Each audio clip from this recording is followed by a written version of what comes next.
teman-teman semua, balik lagi di drama Jirisan episode 12. Episode kali ini menceritakan banjir di 2019 dan proses penyelamatan yang dilakukan Jagawana.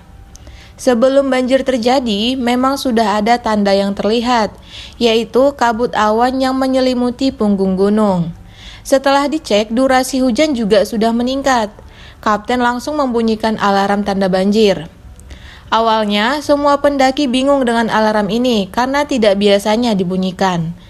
Akhirnya, tim Jagawana langsung mengamankan dan membawa turun para pendaki.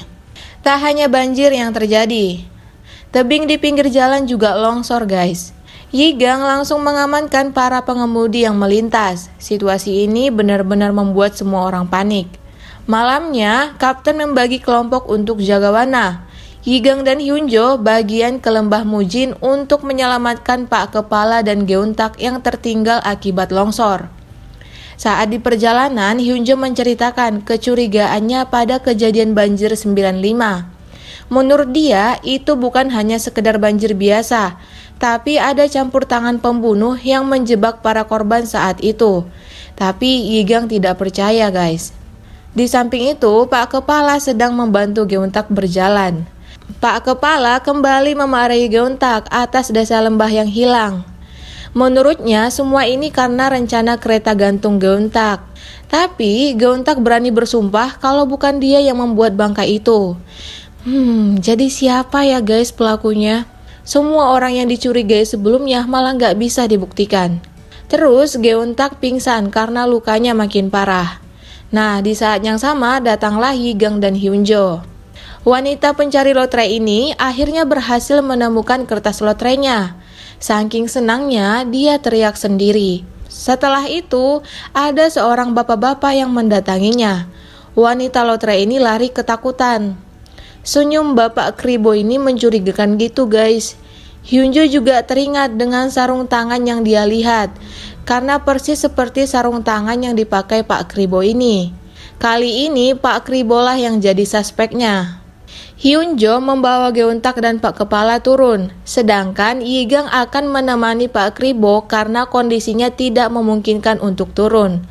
Goyung menemukan wanita lotre ini di seberang sungai. Namun timnya tidak bisa menyelamatkan wanita lotre karena kurang peralatan untuk menyeberangi sungai. Akhirnya Yang Sun menawarkan diri untuk membawa peralatan dan menolong wanita lotre. Ini pertama kali nih Yang Sun terjun untuk penyelamatan. Kembali ke Yigang, dia dan Pak Kribo menunggu bantuan di sebuah gua. Di sini Pak Kribo cerita tentang banjir 95. Saat itu korban banjir 95 ketakutan dan memutuskan bertahan di dalam kantor. Padahal seharusnya para korban memiliki kesempatan untuk keluar dan menyelamatkan diri. Dan sekarang dia pun gak mau duduk menunggu bantuan di gua. Keras kepala juga nih Pak Kribo. Dia bahkan melawan Yigang yang melarangnya turun sendiri. Yigang pun terjatuh dan pingsan. Yigang mengingat kejadian saat kedua orang tuanya meninggal. Dia pernah membantah dan tidak terima kalau orang tuanya sengaja meninggal agar Yigang dan neneknya mendapatkan asuransi kematian. Hyunjo setelah sampai di bawah baru ingat kalau Yigang masih di dalam gua. Dia langsung berlari untuk menyusul Yigang. Pak Kribo ternyata kembali lagi ke gua guys. Dia minta maaf karena udah membantah Yigang. Dia pun bercerita tentang masalah hidupnya. Dia ke gunung ini karena ingin mati. Aduh, seram-seram banget ya niat para pendaki ini. Kemudian dia bercerita dulu pernah bertemu sepasang suami istri di Batu Pagoda Baek Togol. Suami istri itu adalah orang tua Yigang guys. Orang tuanya memang suka ke tempat ini untuk berdoa. Pak Kribo juga sempat menanyakan keinginan ayah Yigang, yaitu menjadi ayah yang baik. Si Yigang terdiam mendengar cerita ini. Dia nggak nyangka ayahnya begitu mencintainya. Yigang juga merasa bersalah udah menyia-nyiakan waktu bersama ayah dan ibunya. Dia sangat merindukan orang tuanya. Kalau dari flashback banjir 95, kedua orang tua Yigang memang ingin selamat dan tidak ada niat untuk meninggal agar keluar asuransi. Tapi mungkin masih ada plot twist dari kejadian banjir 95 guys. Kita tunggu aja. Goyung baru ingat wanita lotre itu belum mereka selamatkan. Kasihan banget ya liatnya. Wanita lotre ini menunggu pertolongan di seberang sungai sendiri. Korban-korban yang lain sudah berhasil diselamatkan. Tinggal wanita lotre ini nih yang belum diselamatkan. Nenek Igang dan warga desa yang lain membawa makanan untuk para jagawana. Suasana kembali membaik karena banjir kali ini tidak memakan korban.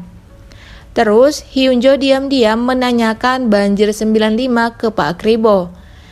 Dari pengakuannya dia tidak terlalu kenal dengan para korban 95.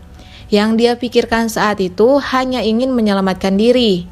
Apa benar seperti itu atau mungkin ada yang ditutupi Pak Kribo? Kita tunggu aja jawabannya guys. Di akhir episode ini, saat semuanya sudah kembali ke posko darurat, Yang Sun masih berjuang menyelamatkan wanita lotre. Teman-teman yang lain bangga karena Yang Sun sudah bisa mendaki. Namun setelah itu, terdengar suara teriakan dari Yang Sun dan wanita lotre. Di sini juga terlihat pembunuh itu sedang memakai sarung tangannya. Wah, apa yang terjadi dengan mereka?